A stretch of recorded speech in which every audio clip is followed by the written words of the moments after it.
అబ్బా ఎంత బాగా చెబుతా ఉంది, ఎంత మంచిగా చెబుతా ఉంది అని ఏఐ జీసస్ని నమ్మి ప్రజలు వెంబడిస్తా ఉన్నారు ఈ దినాల్లో.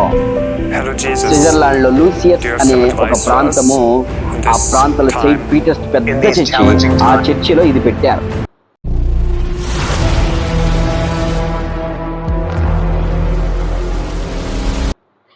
యేసుక్రీస్తు శ్రేష్టమైన నామం పేరిట ఈ యొక్క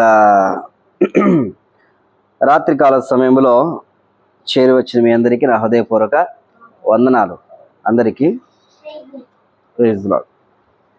ఈ మధ్య కాలంలో ప్రపంచమంతటా ప్రపంచ టెక్నాలజీ మారిపోతూ ఉంది, ప్రార్థనలు మారిపోతూ ఉన్నాయి, ఆరాధించే విధానం మారిపోతూ ఉంది.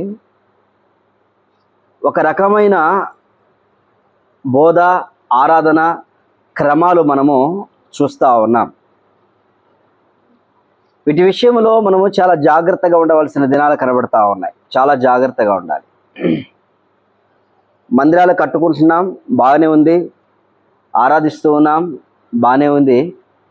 కానీ మరి రాబోయే దినాల పరిస్థితులు ఎలా ఉంటాయి, రాబోయే దినాల్లో ప్రపంచం ఎలా ఉంటుంది, రాబోయే దినాల్లో క్రైస్తవం ఎలా ఉంటుంది, రాబోయే దినాల్లో భక్తి ఎలా ఉంటుందో రాత్రి కాలంలో దేవుని వాక్యం నుండి కొన్ని మాటలు మీకు చెబుతాను. దానికి ముందుగా ఒక ఉదాహరణ మీకు చెబుతాను. స్విట్జర్లాండ్ అనే ప్రాంతంలో, స్విట్జర్లాండ్ ఒక దేశం, చాలా అందమైన దేశం. ప్రపంచంలో ఒక అందమైన దేశం ఏదైనా ఉంది అంటే స్విట్జర్లాండ్. కొండలు, సరస్సులు, నదులు, చెట్లు, ఎప్పుడు మంచు పడుతా చాలా అందంగా ఉంటుంది స్విట్జర్లాండ్. దాన్ని స్విస్ అంటారు.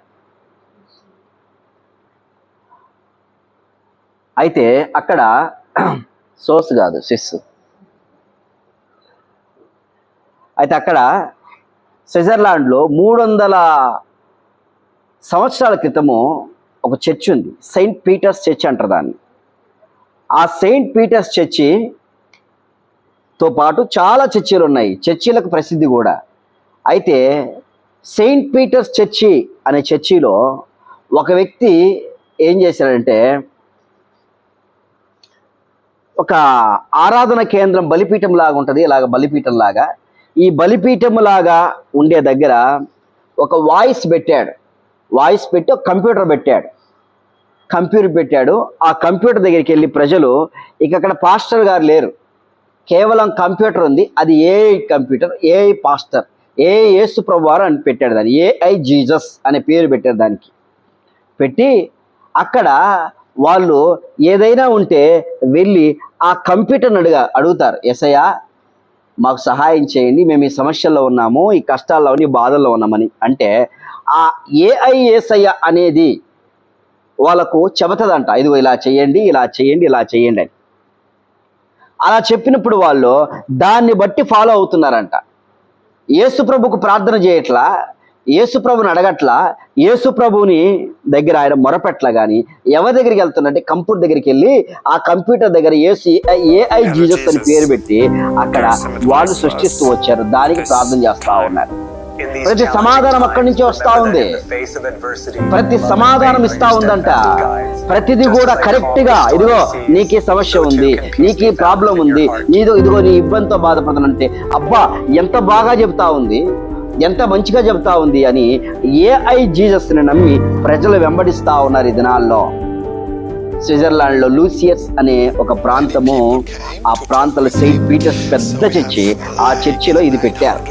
ప్రజలు అక్కడికే వెళ్ళి అందరూ అడుగుతున్నారట. ఇంకా యేసు ప్రభు ప్రార్థన చేయట్లా ఎవరు, యేసు ప్రభు చెప్పట్లా ఇంకెవరు.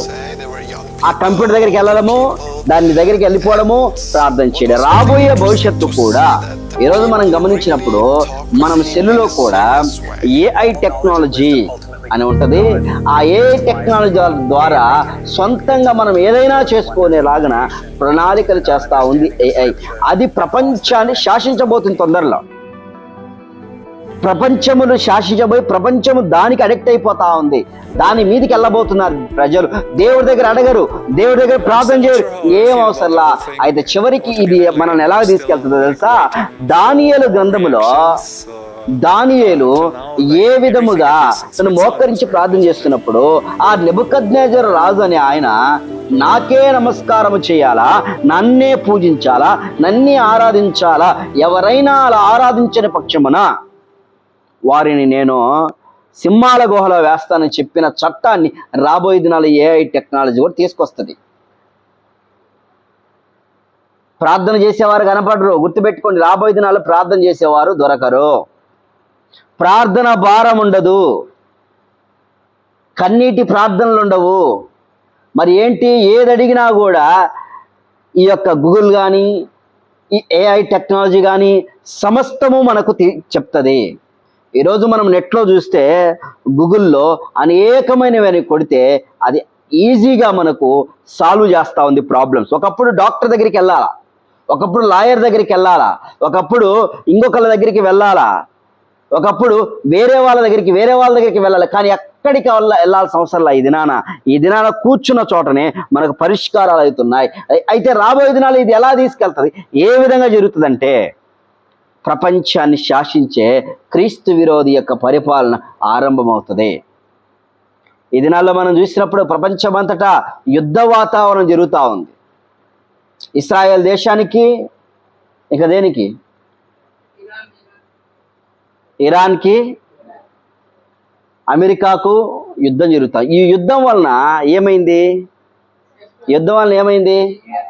గ్యాసు ఆగిపోయింది. ఒక్కొక్కరు గ్యాస్ మీద పట్టుకొని అమ్మో గ్యాస్ పోతారంట. తలకాయలు ఒక ఆమె ఏమో గ్యాస్ అయిపోయిందని ఆ షాప్ వాడు గ్యాస్ ఇవ్వకపోతే చేసిపోయాడు, ముఖం మీద వేసింది గ్యాస్, ఉంచుగా నువ్వే, మాకెందుకు గ్యాస్ అని కట్టెలు పెట్టుకుంటాంలే అని ఒకళ్ళు మోసకపోతున్నారు, ఎత్తుకుని వెళ్ళిపోతున్నారు. ఇలాంటి పరిస్థితుల్లో క్రీస్తు విరోధి వస్తాడు. నన్ను ఆశ్రయించాడు, ఎందుకు దేవుని అడుగుతారు? దేవుని అడగాల్సిన అవసరం ఏంది? నన్ను అడగండి, నేను ఇస్తా, ఏదైనా నేను ఇస్తాను మీకు అని చెప్పి వాడు దేవుడిగా, వాడు బయలుపరుచుకునే ఒక ప్రవక్తగా, ఒక వ్యక్తిగా కనబడతాడు. ఈరోజు స్విట్జర్లాండ్ ప్రాంతంలో ఆ ఏఐ జీసస్ని పెట్టి అనేక మంది ఆరాధన చేస్తున్నారంట, ప్రార్థన చేస్తున్నారంట. ఏఐ పాస్టర్ కూడా వచ్చాడు. అంతా కంప్యూటరే, అంతా రోబోటికే. చిన్న చిన్న ఈగల్ లాంటివి కూడా తయారు చేశారు రోబోలు. ప్రపంచం ఎటుపోతుంది? మరి నీవు నేను బాగున్నామా? నీలో నాలో పాపం లేకుండా బ్రతకగలుగుతున్నామా? దేవుని కొరకు జీవించగలుగుతున్నామా? దేవుని కొరకు బ్రతికి నడిపించగలుగుతున్నామా? అందుకే ఈ దినాల్లో భారముతో ప్రార్థన చేయవలసిన పరిస్థితి మనకుంది. చూడండి, దేవుని వాక్యాలను కొన్ని మాటలు నేను మీకు చూపిస్తాను. కీర్తన గ్రంథము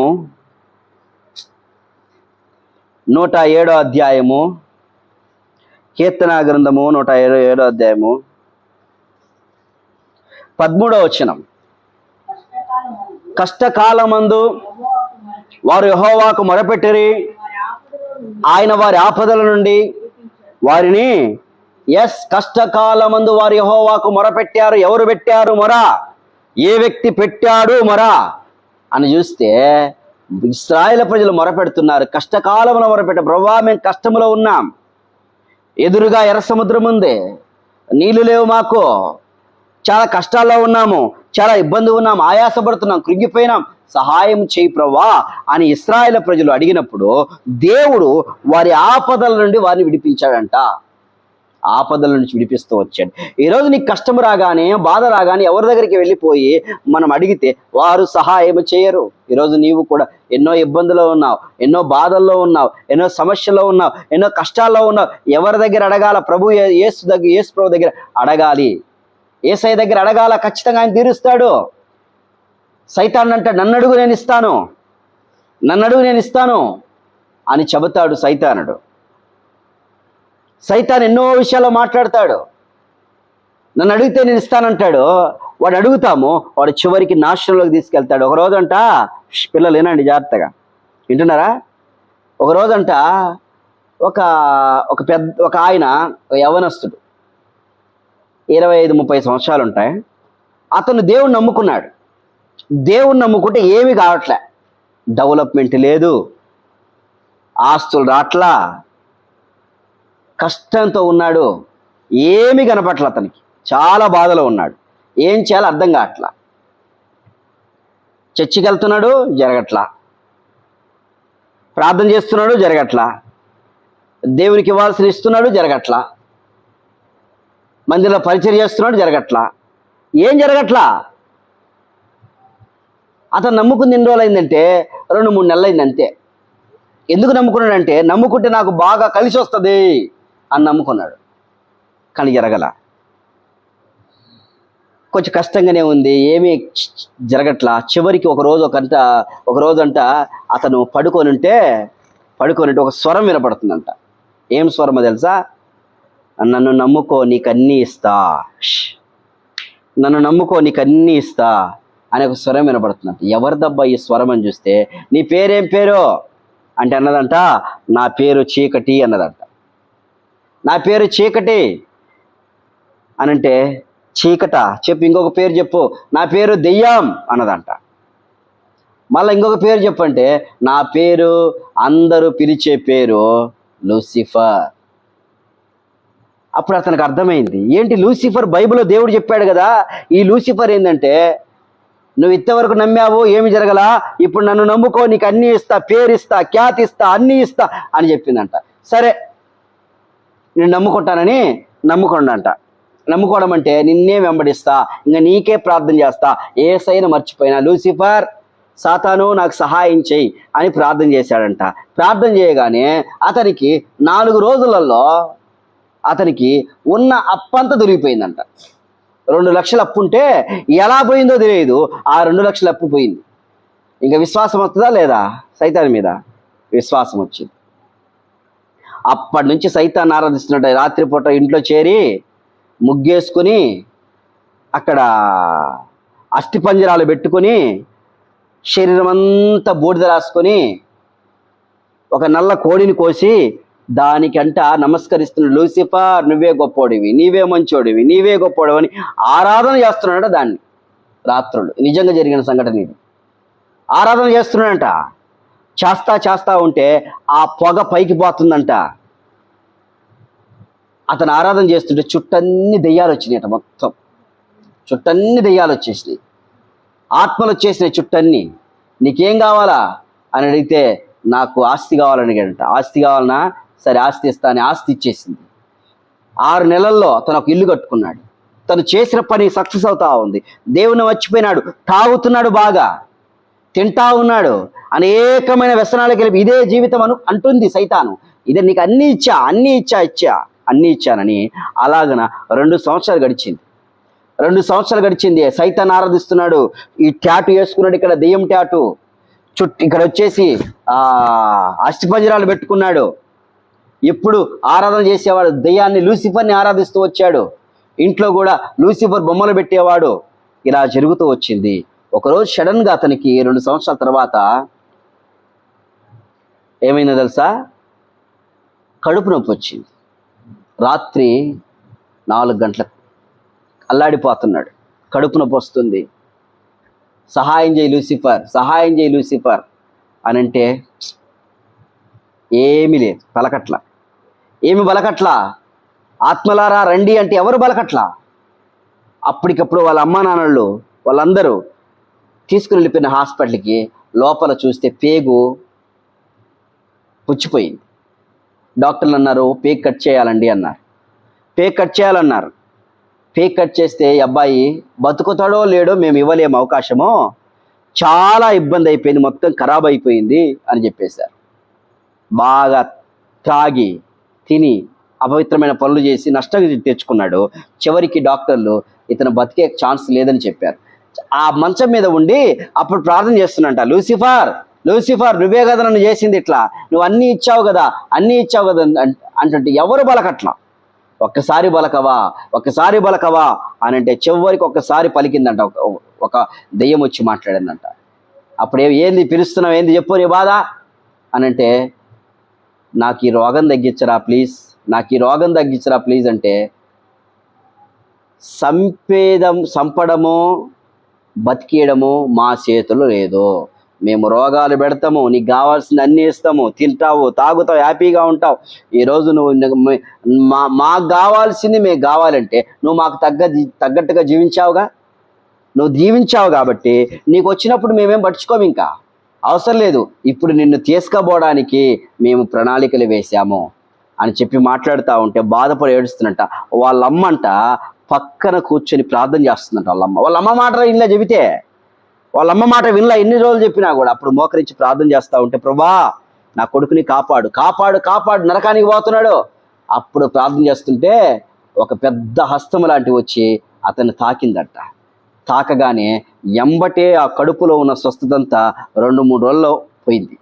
అస్వస్థత అంతా పోయింది. బాగా డాక్టర్లు వచ్చి స్కానింగ్ చేశారు. చచ్చిపోదాము, భయంకరమైన క్యాన్సర్స్ 4th స్టేజ్లోకి వెళ్ళిపోయింది. చివరికి కుళ్ళిపోయిన ఆ యొక్క పేగులన్నీ మరలా ప్రభు అద్భుతంగా సాయం చేశాడంట. ఎవరో ఏదో చేస్తాడు, సైతానుడు ఆరాధించి సైతాను కావాల్సిన ఇస్తాడు, ఇయ్యకుండా మనడు వాడు. నీకు కావాల్సిన ఇస్తాడు. కానీ దేవుడు కోరేదండి తెలుసు, భౌతికపరమైన ఆశీర్వాదాలు కాదు మనకు కావాల్సింది, ఆత్మ సంబంధమైన ఆశీర్వాదాలు. ఇక్కడ వాక్యం మనం అదే చూసాము. దేవునికి మొరపెట్టినప్పుడు ఆయన మనకు కావాల్సిన ఆపదలన్నీ తీరుస్తాడంట. ఇశ్రాయేలు ప్రజల జీవితంలో దేవుడు అలాగనే చేస్తూ వచ్చాడు. ఈరోజు నేను కూడా ఆలోచన చేసి అర్థం చేసుకో. ప్రభు ఎదుట ఒక తీర్మానం చేసుకుందాం. ప్రభా దేవుణ్ణి అడుగు. దానియేలు దేవుణ్ణి అడిగేవాడు, షడ్రక్ మెషక్ దేవుణ్ణి అడిగేవాడు. రాజుని అడగొచ్చు కదా, రాజా కాపాడని. నువ్వు ఎవరెవరిని ఆశ్రయిస్తే ఏం ప్రయోజనం లేదు. దేవుడి సన్నిధిలో నువ్వు మొరపెడితే, దేవుడి సన్నిధిలో ప్రార్థన చేస్తే, దేవుడి సన్నిధిలో నువ్వు కనుక మొరపెట్టి కన్నీటితో అడిగితే ఆయన కనికరించేవాడిగా ఉంటాడు.